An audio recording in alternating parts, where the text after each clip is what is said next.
O chamado talvez tenha trazido definitivamente no mundo da televisão a ideia de maldição, da imagem que não deve ser vista e na qual a curiosidade de ver o que tem além daquele buraco negro que desafia a unidimensionalidade da tela pode te arrastar definitivamente para um outro mundo. O Entidade, de 2012, que herda em parte essa relação amaldiçoada com a tecnologia, por mais raso que possa parecer na maior parte do tempo, ele traz algo de muito sincero na relação de uma aflição em volta da imagem com o fenômeno de séries de televisão e livros de true crime, baseados em casos e crimes reais. Ele vai no caminho bem conhecido de uma família que se muda para uma casa nova, onde alguma coisa aconteceu no passado, mas começa com a diferença de que esse contato com a casa não foi um acidente ou algo que eles não tenham ciência. O personagem, na verdade, se muda de propósito para se aproximar da cena de um crime bizarro em que uma família inteira teria sido enforcada numa árvore e, imergindo nesse contexto, onde aconteceu o crime, poder escrever um livro sobre. Para isso, ele acaba trazendo junto a família, que não sabe de nada sobre esse crime. No dia da mudança, o homem encontra essa caixa com fitas que parecem ser filmes caseiros da família que morava ali, mas reproduzindo, cada fita tem uma gravação em que uma família diferente é observada na sua intimidade e depois morta de algum jeito diferente. Conforme ele investiga as conexões entre esses filmes, começa a presenciar os eventos estranhos na casa. O monstro é apresentado como um tipo de entidade pagã que existe desde a antiguidade e habita no reino da imagem e da representação. Ele tem poder sobre quem assiste às imagens e elas funcionam como portais para o mundo dele. E se essa trope de entidade pagã habitando a casa parece que leva a história para o caminho mais conhecido, de um grande mal para o cidadão americano ali, representando a possibilidade de despossessão, de reapropriação da propriedade por parte de um ódio ou maldição remanescente na Terra, que não raramente toma uma forma que se associa ali genericamente a culturas indígenas. Por outro lado, a gente descobre como essa entidade não está presa na Terra, não é um mal enterrado nela que emerge e se injeta no ambiente do lar de família para se vingar.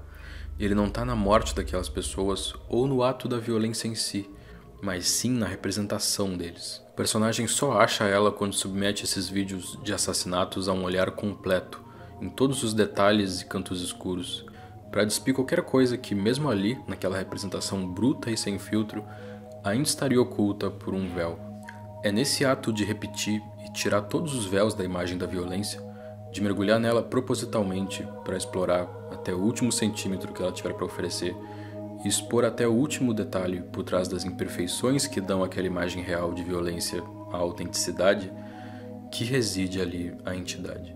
Em cada vídeo ela deixa alguma pequena pista para ser repetida várias vezes e ampliada e cultivar cada vez mais um impulso de consumo sobre esses vídeos. Não é a violência ali que choca ou assombra o personagem.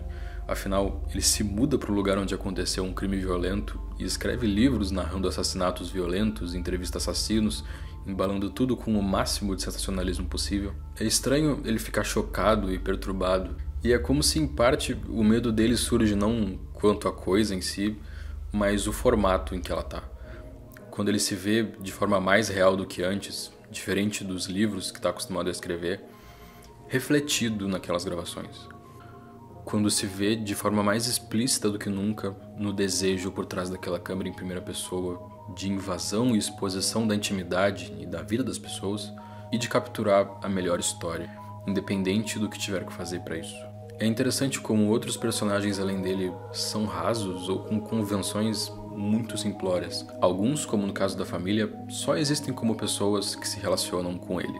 E ao mesmo tempo que isso dificulta reconhecer eles como pessoas reais ali, eu acho que não deixa de ter muito a ver com o caminho desse personagem. Ele é egocêntrico e o filme tem mais tempo dele ouvindo as próprias entrevistas pós-sucesso do primeiro livro do que falas dos filhos dele, que estão no centro do que está acontecendo na casa. Acaba fazendo parecer que ele é o único personagem de verdade ali, que enxerga também a família como um grupo de coadjuvantes na própria história. Com o tempo, o discurso fica até mais forte e se sugere o sucesso dele e a figura da mulher e dos filhos como inimigos e coisas totalmente opostas. A caixa que ele encontra com os filmes dos assassinatos das famílias, que ele passa o tempo todo assistindo, tem como par uma outra caixa só com fitas de entrevistas dele, que ele também assiste por muito tempo. Parece de verdade que essas duas coisas são inseparáveis, a memória de uma glória passada que ele precisa realcançar e, no meio do caminho, a família. Quando o antropólogo explica no filme sobre a entidade pagã, ele menciona que ela ocupa o reino da imagem, pode se locomover pelas imagens como portais para o mundo real, e pode também abduzir quem assiste para dentro da imagem. Se sugere daí a ideia de que o monstro vai gradualmente puxando as crianças para o mundo dele e influenciando elas a cometer os assassinatos. Mas em outra camada, é como se o monstro estivesse puxando justamente o personagem cada vez mais, enquanto ele se aprofunda naquelas imagens, para dentro desse mundo que é exatamente um programa de TV de true crime. Se ele está acostumado a representar crimes e assassinatos reais, ele passa a ser parte da representação, com o próprio papel sendo escrito e controlado por outra pessoa. A gente não está assistindo mais um escritor resolvendo um crime, mas mais um tipo de programa de true crime. Como se toda a história do filme fosse só as dramatizações e encenações baratas dos eventos que precedem o crime no programa. Onde os próprios personagens são só encenações superficiais, às vezes caricatas, dentro de um filme que no geral é até ruim, e eles só existem à medida que tem relevância na dramatização e na exploração das vítimas até o momento do crime, que é o ápice e o fim inevitável de tudo aquilo. E o terror de toda a situação, parte dele se vê pela primeira vez como vítima dentro disso, e mais ainda de encontrar em algum canto, em algum reflexo escondido da imagem, a si mesmo como uma personificação monstruosa desse olhar sádico e passivo, que está só ali consumindo tudo que a imagem tem para oferecer. Meu nome é Otávio, esse filme está disponível no Prime e dá para assistir testando o Prime grátis por 30 dias pelo nosso link, que dá uma força pro canal. Considera conhecer a nossa campanha no Apoia-se, é muito importante para a gente continuar produzindo aqui no YouTube.